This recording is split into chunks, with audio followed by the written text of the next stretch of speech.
Welcome back to your nightmares, my children. This is Mr. Midnight speaking, and I welcome you all to my humble abode. Because Valentine is right around the corner, we will be looking at a story about a girl named Emily Valentine. Yes, Valentine's Day is a time of joy and love, and spending time with the people you love, with the person you love. But it is not always that. Now let's begin. But before we do, make sure you like and subscribe, because if you do not, you will stay single for the rest of your life. And always remember, the darkness always follows. I will now leave you with my narrator, so enjoy. The peculiar Emily Valentine. Have you ever met someone so strange that they were fascinating? I have. 15 years ago, at the start of sophomore year in high school, I entered my first period, science class, and was met with relief when I saw my friend Jessica in the same class. While I wouldn't have called myself popular, I did have a core of friends that I always spent time with. There was Jessica, as I said, Celine, Lindsay, and Lizzie. The first day of school was always tough because you never knew if you had any classes with any of your friends until you stepped foot in the classroom. I remember this particular day a lot, better due to the circumstances surrounding it. We had a new student. My school was pretty small, so when a new student entered the fold, it was kind of a big deal. One Mr. Fitzpatrick stood at the front of the class and introduced the new student. I was intrigued to see who he or she was. After a few moments, Mr. Fitzpatrick had to go outside and walk her into the room, as it was obvious she was nervous. She was a very shy young woman, about 5 feet tall, with long, straight black hair that fell to her bottom. She hung her head low into her books. Her name was Emily Valentine. Emily didn't say much, but Mr. Fitzpatrick sat her next to Jessica and I, because we were two of the nicer girls in the classroom. While the last thing I wanted to do was mentor the new girl, I smiled and nodded my head as Mr. Fitzpatrick pointed at her chair. I tried to make conversation with Emily, as did Jessica, but she wouldn't talk at all. It was as if she were afraid to talk. I understand being shy, but this was a bit different, to say the least. I compared my schedule to Emily's and realized that we had virtually every class in the same order. I was a bit dumbfounded. After first period science came our math class, my most dreaded class. Our math teacher, Mrs. Bautista, was the biggest bee I had ever met. She was notorious around our town, and her nickname was the Bee from Boston, as she had a very heavy Boston accent. I told Emily about Mrs. Bautista and what to expect, but she just nodded. I did not say a word. The rest of the day went pretty well. I walked Emily around the school, showed her the bathrooms and some of the chill spots during lunch. When the first bell rang, I grabbed my stuff and went to leave. but Emily grabbed my arm and stopped me. It was a bit out of character for her, but I smiled and asked her what she wanted. Once more, she didn't talk, but she handed me a folded piece of paper and went on her way. As I unfolded the paper, I read the note aloud. "Thank you." I smiled and breathed a sigh of relief. As I left school and headed home, throughout the rest of the year, Emily never uttered a word. She never spoke in class or anything, but her and I became friends. We communicated over notes back and forth and got to know each other. Right before Thanksgiving break, Emily handed me a note that asked me to come over after school for a sleepover. While I had my reservations, perhaps this would be a great time to learn more about Emily. And hell, maybe she'd talk to me finally. After school, Emily and I drove to her house. She pointed where I needed to go. What I saw was a really beaten down house with various cardboard boxes in the windows. The smell alone almost made me gag. When I entered the house, my nostrils were overwhelmed with the smell of rotting food and urine.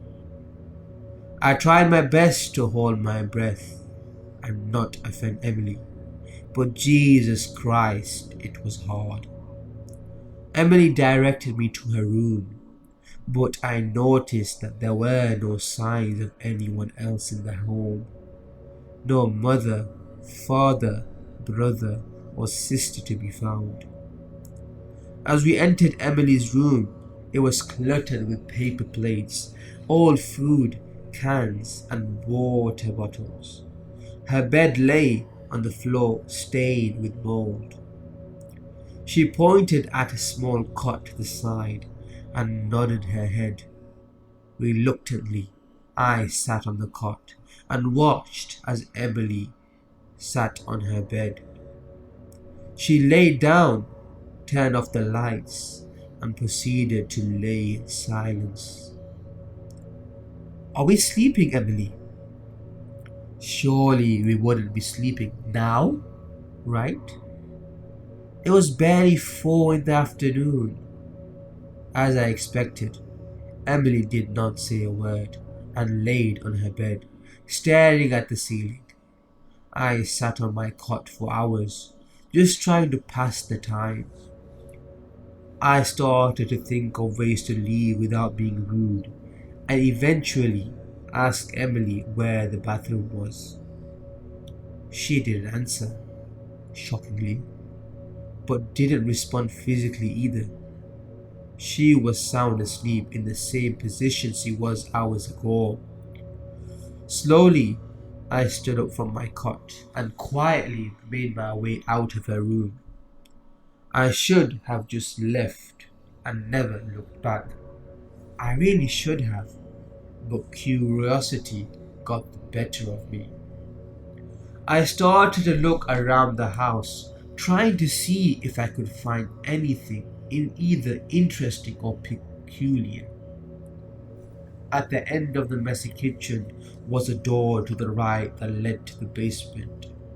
To my amazement, the basement door was unlocked, and I decided to take a look down there. I know I was stupid for doing this, but I was a 16-year-old girl who didn't know any better. Looking back 15 years ago, I wish I had a time machine to prevent this. But what I found down there was something I'll never forget. The further I walked down the basement, the more intense the smell became. Urine, feces, you name it. I smelled it. I cut my nose with my shirt and turned the corner and almost shrieked with what I saw. Chained on a cot was a skeleton of what looked like a human being, the same kind of cot that I was sitting on just moments ago. I cut my mouth to muffle my screams. I went to leave the house as soon as I could. But as I went back up the stairs, I heard the door slam and the sound of the door locking. I began to panic and frantically search for a way out, but the basement had no escape that I could see. The only window in the basement was a small 1 foot by 1 foot window at the upper part of the wall, nearly 7 feet tall. Being just over 5 feet, I could not reach the window. Thinking of my feet, I grabbed the cot that the skeleton laid on and dragged it near the wall so I could stand on it and look through the window. The window was cloudy, but I could see the outside. I pounded on the window and screamed for help, but I know my cries were falling on deaf ears. I wrapped my shirt around my arm and fist and pounded the window as hard as I could until I eventually busted the glass. The window was only a foot wide at most, and a piece of glass was still attached at the sides.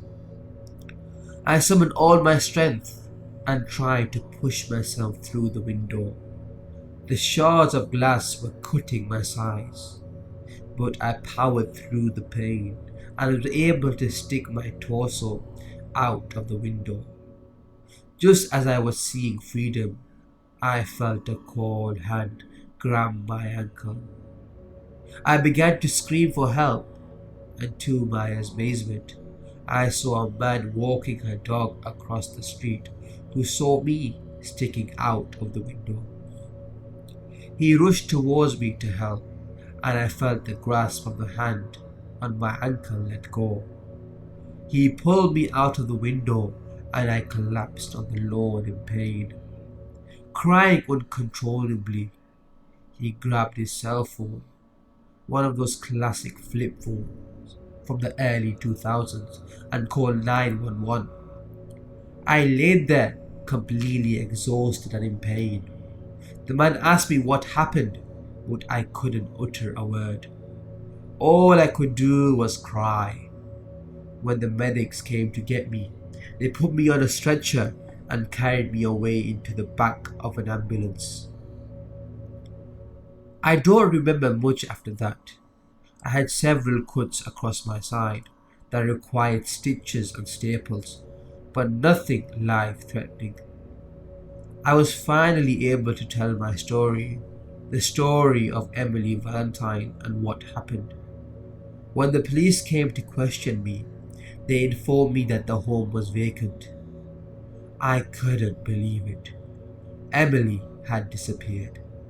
I told them about the skeletal remains on the cot in the basement, and they informed me that the remains had been taken for DNA testing. I later found out that the remains belonged to a 15-year-old girl from North Dakota that was missing for nearly 20 years. Nothing made sense to me. Had Emily done this?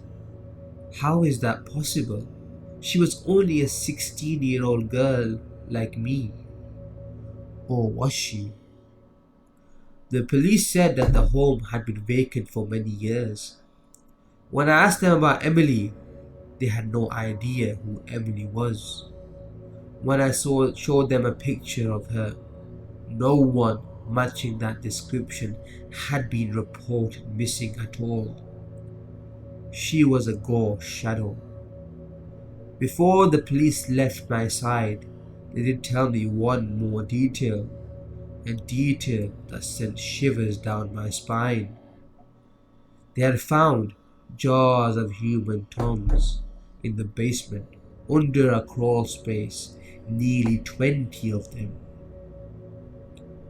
I never found out who Emily Valentine was or what she was, but I'll never forget that day.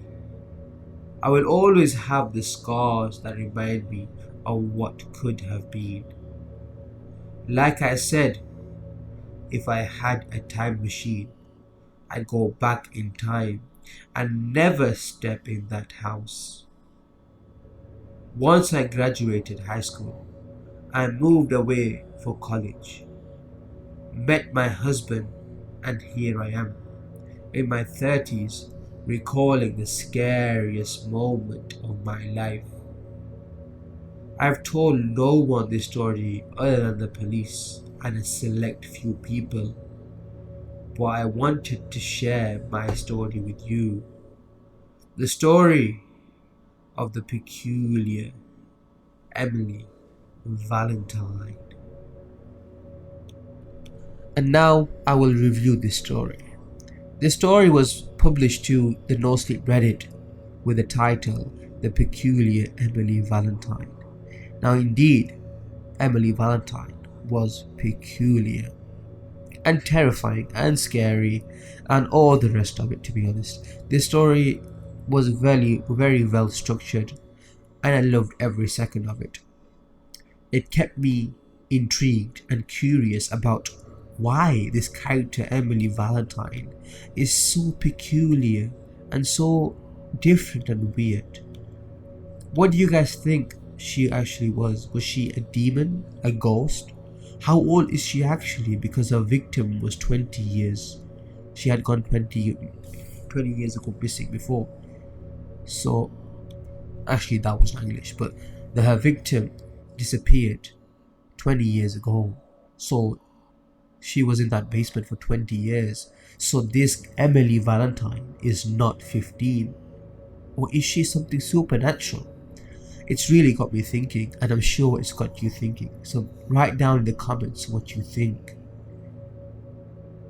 And I rate this 11 out of 10. It was very well written. Now I'm going to leave Mr. Midnight to do the outro. Well, my children, I thank you all for listening. I hope this scared the living out of you, so now you are dead. I will see you again very soon. So until then, love the darkness as it always follows.